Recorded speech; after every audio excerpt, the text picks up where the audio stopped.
Bonjour à tous chers abonnés spectateurs, aujourd'hui je vais répondre à une question à laquelle vous avez été nombreux à me poser. Et si la Bretagne n'avait pas été incorporée au Royaume de France en 1532 ? Depuis cette date, le duché de Bretagne a cessé d'être pour être dissous dans le Royaume de France. Mais que se serait-il passé si la Bretagne n'avait pas rejoint la France ? Le scénario plus ou moins plausible que je vais vous proposer se fera sur plusieurs épisodes.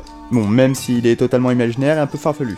Petit préambule. L'union de la Bretagne et la France est le point final d'un processus qui a commencé suite à la guerre folle. La guerre folle est une série de conflits voulus par des nobles en mal de reconnaissance contre la reine Anne de Beaujeu. De ce fait, ces derniers se sont joints à la Bretagne. La Bretagne craignait pour son indépendance, voyant son voisin français devenir de plus en plus puissant. Bien que la Bretagne ait résisté un certain temps, réussissant même à gagner le siège de la capitale Nantes, ils se font défaire en 1488, pas loin de la ville de Fougères. Eh bien on peut dire comme quoi que les Français aimaient déjà le tourisme. Cette défaite est un coup dur. Le traité du Verger est signé. En plus de plusieurs clauses, François II, duc de Bretagne, promet que sa fille Anne ne se marierait pas sans le consentement du roi de France. Cependant, Anne n'est pas vraiment d'accord et elle forme en secret une alliance avec le Saint-Empire romain en épousant Maximilien d'Autriche, en contrepartie que ce dernier envoie des troupes en Bretagne pour soutenir l'effort de la future guerre. Ce mariage brise le traité du Verger, ce qui relance la guerre. Cependant, l'Empire ne peut pas venir en aide à la Bretagne car occupé ailleurs. Le 4 avril, qui est le jour miraculeux de mon anniversaire, mais aussi malheureusement celui de la prise de Nantes par la France, que les Français pensent à une victoire car la capitale est prise, Anne part se réfugier à Rennes. Mais Rennes tombe elle aussi en 1491 et Anne épouse Charles. En contrepartie de ce mariage, le roi obtient les pouvoirs et les titres du duc de Bretagne. Cependant, il doit respecter l'indépendance de cette dernière. Suite à la mort du roi Charles, Anne épouse Louis XII au château de Nantes. En contrepartie de ce mariage, les héritiers de France ne peuvent hériter de la Bretagne, mais si la duchesse meurt, le roi peut en jouir, mais sans que cela puisse être transmis. Cependant, à la mort de Anne, sa fille Claude, bien que duchesse, ne reprend pas les rênes et Louis garde la régence. Claude de Bretagne est marié à François Ier en 1514 et devient alors duc et commence à faire des choses pas très sympas pour la Bretagne comme diminuer le pouvoir du Parlement. Ces derniers reconnaissent François Ier en 1532 comme usufruitier du pays et duché de Bretagne et détenteur perpétuel du duché. C'est ainsi que l'union du duché et du royaume de France eut lieu. Bon, ça c'est les grandes lignes, mais que serait-il passé si l'union n'avait jamais eu lieu ? C'est ce que nous allons voir ensemble. Afin de démarrer cette uchronie, nous allons nous placer au mariage de Maximilien d'Autriche. Ce dernier a finalement réussi à gagner sa guerre et a donc pu soutenir la Bretagne. De ce fait, la France se retrouve prise entre deux. D'un côté, le puissant duché de Bretagne, et de l'autre, le Saint-Empire. Bien que le mariage entre l'empereur et Anne brise le traité du Verger, la situation ne permet pas à la France de rentrer en guerre. Surtout que, constatant les envies belliqueuses de la France, la Bretagne conclut une alliance défensive avec l'Angleterre d'Henri VII. Et oui, les Anglais n'aiment pas les Français non plus. C'est donc en 1489 que le traité de Brest eut lieu. Ce traité est le socle fondateur de la triple entente contre le royaume de France. Ainsi, la Bretagne signe le traité d'Orléans, un traité qui promet un statu quo entre les deux grandes puissances. La situation semble aller pour le mieux, aucun ennemi à l'horizon, et aussi des créations d'alliances très solides. À ce moment-là, le duché prend le titre de royaume, signe d'émancipation vis-à-vis du royaume de France, comme le permettait le traité d'Orléans. Ainsi, le royaume de Bretagne se tourne vers la politique intérieure, et il y avait l'affaire.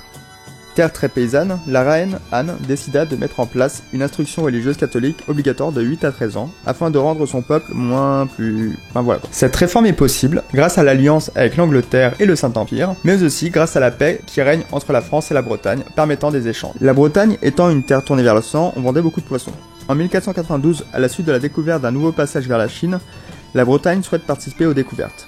Forte de sa flotte expérimentée et de sa prospérité, elle envoie un jeune navigateur et capitaine qui vient de la ville rebaptisée pour l'occasion Lorient. Léon de Lorient partit vers l'ouest avec une petite flotte de 6 navires. Ils accostèrent 3 mois après et en profita pour s'approprier l'endroit malgré la présence d'autochtones qui ne ressemblaient pas vraiment à la description des Asiatiques. 2 navires repartirent en Bretagne avec quelques autochtones afin de montrer la réussite de l'expédition. À la suite de cette découverte, de nouveaux navigateurs furent envoyés afin de fonder des colonies, ce qui plaça la Bretagne dans les 3 plus grandes puissances maritimes et coloniales avec l'Espagne et le Portugal. En même temps que le royaume s'agrandit, des problèmes commençaient à pointer. La mort de Maximilien et l'élection d'un roi de Bohême mit fin à l'alliance en 1509. Bien qu'il reste l'alliance avec l'Angleterre, la France n'était plus entre deux et pouvait reprendre les hostilités. Afin de pallier à cela, la Bretagne et l'Angleterre décidèrent de déclarer la guerre à la France en premier. Cette guerre, appelée guerre de France, dura 6 ans. La France fut vaincue par les deux alliés qui se partagèrent une partie des territoires. En plus de cela, l'Espagne avait rejoint le conflit afin de profiter des difficultés de la France. Peu de temps après ce qui fut appelé le traité des rois, qui partagea la France entre les puissances, Anne de Bretagne mourut, laissant son fils Erispoé à la tête du royaume. Le pape, constatant que la Bretagne était le fer de lance de la chrétienté dans le nouveau continent et très discipliné, lui conféra le titre de royaume très chrétien. Il fut décidé qu'un sacre devait avoir lieu à Nantes pour les rois et reines de ce royaume et que le pouvoir était immuable et consacré par Dieu lui-même. Ainsi, la Bretagne devint, avec l'Espagne, les deux gardiens de l'Église. En 1556, les affaires de traduction de la Bible en langue courante et la diffusion de doctrines illégitimes aux yeux de l'Église commencèrent à créer des tensions religieuses dans les pays chrétiens. La Bretagne décida, en accord avec ses devoirs vis-à-vis de l'Église, de punir les hérétiques. Ainsi, une troupe armée se rendit à Paris afin de forcer la conversion des hérétiques. Cette action fut l'étincelle qui mit le feu aux poudres. Ainsi, en 1560, les guerres hérétiques eurent lieu, en Bretagne, puis dans tous les autres royaumes de la chrétienté. La colonie de Nouvelle-Bretagne, qui avait une certaine autonomie grâce à la distance, prit parti pour les hérétiques, ces derniers ayant réussi à diffuser leurs idées là-bas. La tournure des événements créa le premier conflit à grande échelle. Nous voilà rendus en 1560 pour cette première vidéo. La Bretagne est devenue un royaume puissant, mais sujette à des troubles religieux. N'hésitez pas à me donner votre scénario en commentaire, je me ferai une joie de les lire. Partez du même préambule que moi. Anne d'Autriche et Maximilien ont pu créer une alliance durable. Je suis sûr que vous avez des idées très différentes. N'hésitez pas à laisser un pouce bleu et à commenter pour me donner votre avis, mais aussi à vous abonner. Je vous dis à très vite, salut à tous, c'était Corveur.